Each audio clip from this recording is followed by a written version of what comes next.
Société Opération Spéciale Agir pour les jeunes, 173 millions pour l'insertion socio-économique des jeunes de la région du Bélier. Société lutte contre la pauvreté en milieu rural, le ministère d'État, ministère des Affaires sociales et de la formation professionnelle met en place un projet dénommé Filets sociaux. Culture, l'effort de reconstruction de la Côte d'Ivoire par l'ONUCI se matérialise à Katiola par la réhabilitation du centre culturel Ouattara Tomadaka. Bonsoir à toutes, bonsoir à tous. Bienvenue dans cette édition. Surtout merci de votre fidélité à la chaîne de la Nouvelle Vision. Opération spéciale Agir pour les jeunes. 540 projets financés à hauteur de 173 millions pour l'insertion socio-économique des jeunes de la région du Bélier. Le ministre Sidi Touré a remis les chèques aux bénéficiaires en présence des autorités administratives et politiques de la région du Bélier. Notre reportage. L'opération spéciale Agir pour les jeunes fait des heureux dans la région du Bélier. Au total, 540 projets financés à hauteur de 173 millions pour l'insertion socio-économique des porteurs. Les jeunes ne demandent pas grand-chose. Ils demandent la dignité pour qu'ils soient promus à l'endroit qu'il faut par rapport à leur profil. Non à la rue, oui à la formation. Non à la rue, oui à l'emploi. Non à la rue, oui à la dignité. Pour les structures de financement, les responsables du conseil régional et du district autonome, l'oisiveté étant la mère de tous les vices, chaque bénéficiaire doit être le maître d'œuvre de ses ambitions et l'architecte de son avenir. L'emploi jeune, un défi à relever pour matérialiser la vision du président de la République. Pour le ministre Sidi Touré, cette bonne nouvelle s'accompagne de responsabilité, le remboursement des fonds octroyés pour satisfaire ceux qui sont encore en attente. Aussi a-t-il appelé les hommes politiques à laisser les jeunes hors de leur combat, tout en prenant la pleine mesure des préoccupations des jeunes. J'ai un BTS commercial obtenu en 2006. J'ai demandé 300 000 francs. Si ces 300 000 francs, je les ai en main, vraiment, je ne ferai plus de gel l'honneur à qui que ce soit. Nous avons eu un fonds, un financement de 3 600 000 pour investir dans le secteur agricole. Sidi Touré a aussi rendu un hommage très appuyé aux personnalités qui ont contribué à l'édification de la Côte d'Ivoire dans la région. Lutte contre la pauvreté et la précarité en milieu rural, le ministère d'État, ministère des Affaires sociales et de la formation professionnelle a mis en place un projet dénommé Filets sociaux. Pour la réussite de ce projet, les travailleurs sociaux de plusieurs secteurs d'activité ont été formés à Bouaké. Cette formation vise à donner les moyens à ces travailleurs sociaux pour faciliter l'exécution de ces projets. Le reportage d'Hassan Khan est commenté par Kader Sogodogo. Précarité et pauvreté dans les ménages, notamment en milieu rural, un projet vient de voir le jour pour faire face à la situation. Le projet dénommé Filets sociaux vise à améliorer les revenus des populations, surtout celles des zones rurales.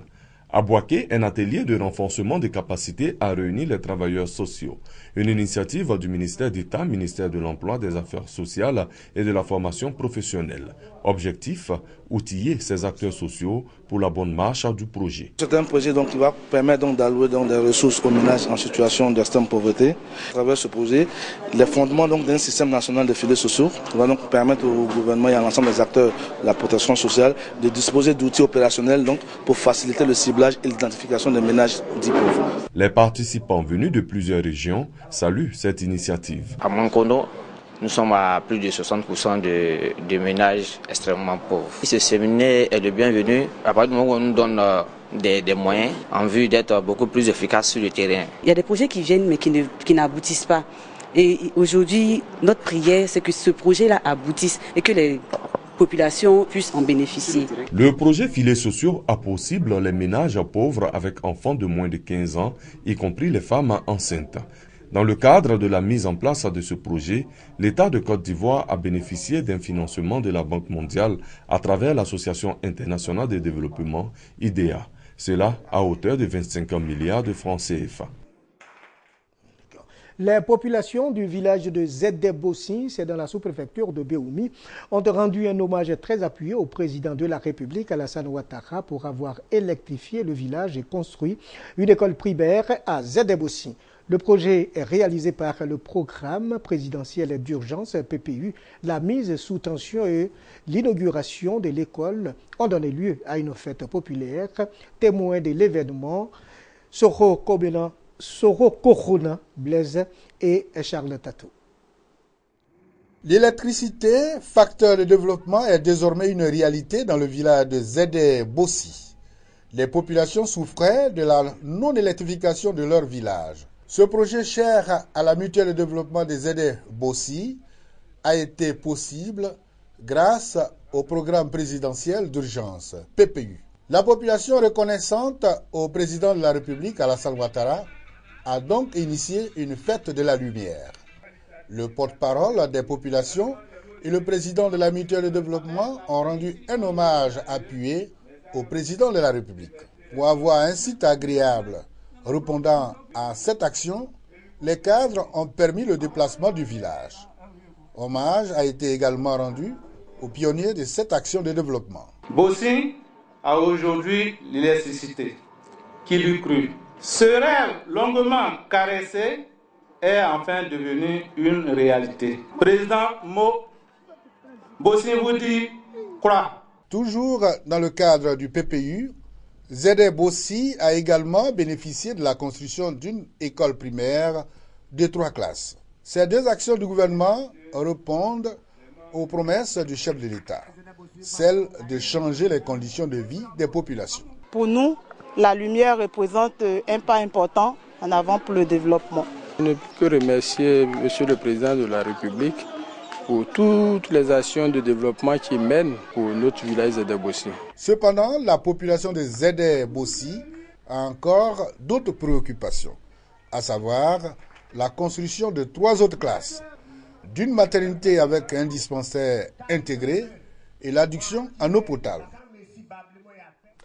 Atelier bilan de formation des acteurs locaux aux techniques de gestion durable des déchets solides. Les participants ont planché sur les difficultés de la professionnalisation que cette filière rencontre et proposé des voies de solution d'une gestion durable de la salubrité urbaine. Les précisions avec notre reporter Charles Tatou. Projet de professionnalisation de la filière des déchets solides. Acteurs de la gestion des déchets, administration publique en charge du développement local, ONG et agences de développement intervenant dans les actions communautaires évaluent les impacts du projet. Un atelier bilan des actions 2013-2015 les a réunis dans la ville de Bouaké. Nous avons fait, dans le cadre de ce projet, l'installation d'un certain nombre de groupements et associations de jeunes qui vivent de leur activité de précollecte et de valorisation des déchets. Nous avons fini notre phase. Nous allons donc permettre à la mairie, puisque nous sommes une structure d'État, nous n'allons pas continuer à couvrir l'ensemble du territoire, mais nous allons travailler en partenariat avec la mairie pour qu'ils prennent le relais. Normalement, quand on ramasse, on vient encaisser l'argent avec les précollecteurs et elles nous payent par mois. Les déchets privés, les hôpitaux, les hôtels, eux, ils payent 5 000, d'autres qui payent à 2 000. Les animateurs de ce séminaire ont également présenté l'état d'avancement du projet de compostage lancé dans la ville de Bouaké avec l'appui d'Africompost. Les déchets organiques, pouvoir les transformer en engrais qui pourra par la suite aider les agriculteurs en fait. Des exposés et des exercices pratiques de mise en œuvre des outils et d'élaboration de processus d'adaptation ont marqué les travaux. Dans le domaine de l'agriculture, les acteurs de la filière mangue s'organisent. Ils viennent de créer une fédération. L'Assemblée générale constitutive a eu lieu à Korogo, au centre des préoccupations, l'écoulement sans difficulté des produits. Charles Tatou, reportage. Véritable fer de lance de la diversification fruitière en Côte d'Ivoire.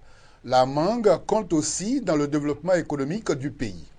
La production nationale est de plus de 150 000 tonnes, dont 60% issus des régions du district des Savanes. Mais seulement 22 000 tonnes sont exportées. L'État met donc les bouchées doubles pour la survie de cette filière. Par exemple, le traitement du verger manguier, 20 000 hectares à hauteur d'1,7 milliard de francs CFA et l'installation de 3 usines de séchage de mangue dans les régions de la Bagoué, du Poro et du Kyologo. Toutes ces actions du gouvernement ont suscité une prise de conscience chez les producteurs ivoiriens. Ils se sont tous retrouvés à Korogo pour une assemblée générale qui a du reste permis la création d'une fédération nationale des acteurs de la mangue de Côte d'Ivoire.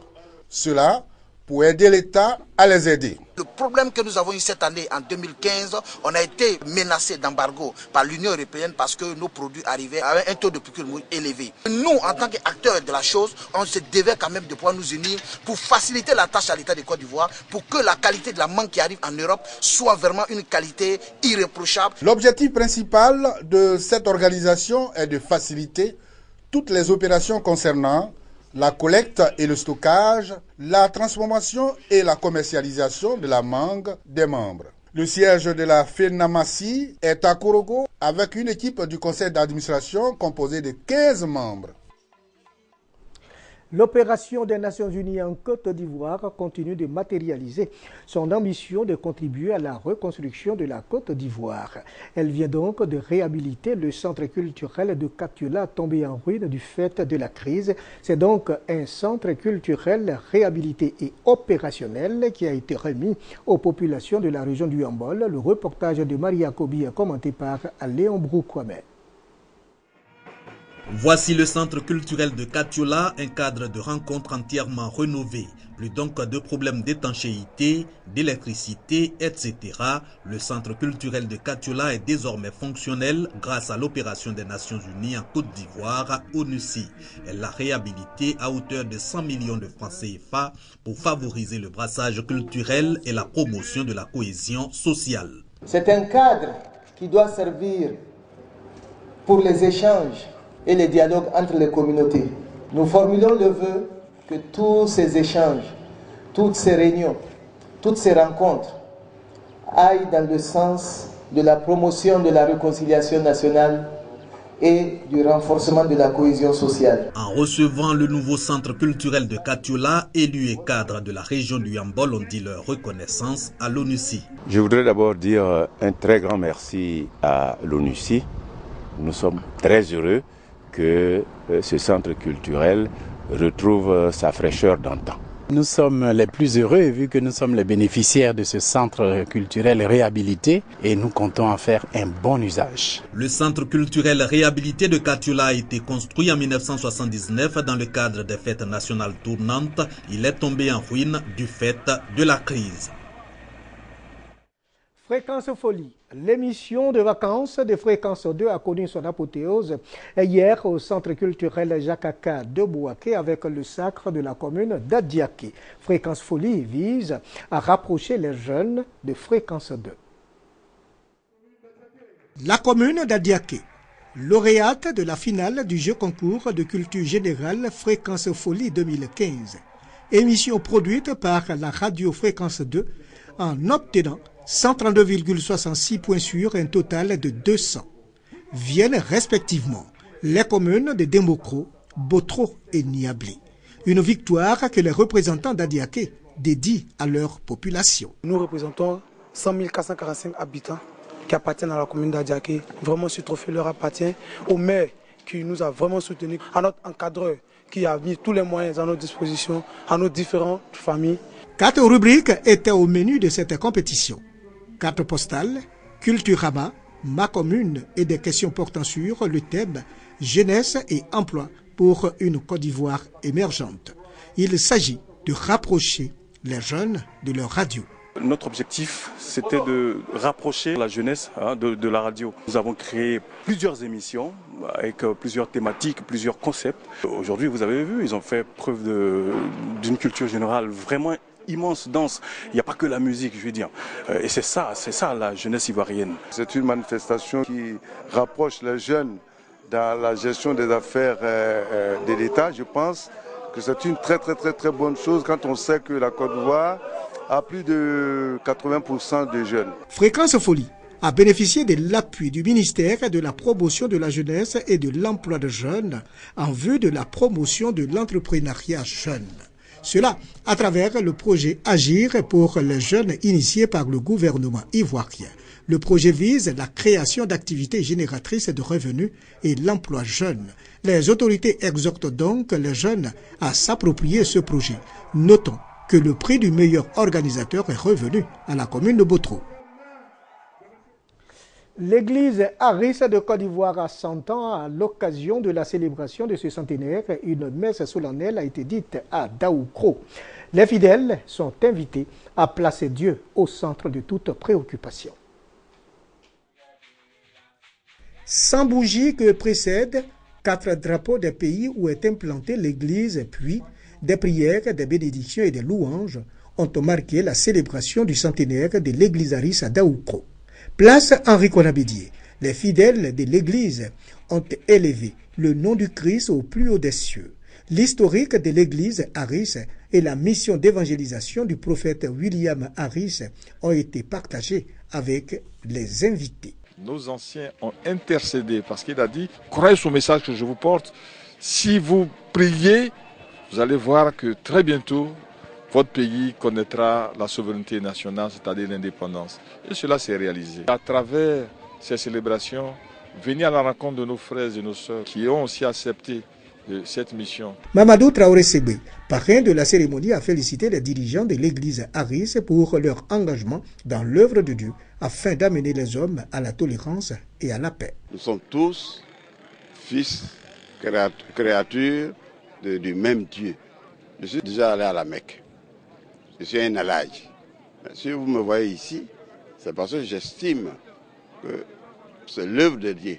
Créée en 1913, l'église Aris a exactement 102 ans d'existence en Côte d'Ivoire. Ce culte solennel à Daoukro fait partie de la célébration éclatée de ce centenaire de l'église. L'apothéose de l'ensemble de ces festivités est prévue pour décembre prochain au stade Félix Houphouët-Boigny à Abidjan. Dieu nous bénisse, au revoir et à très bientôt.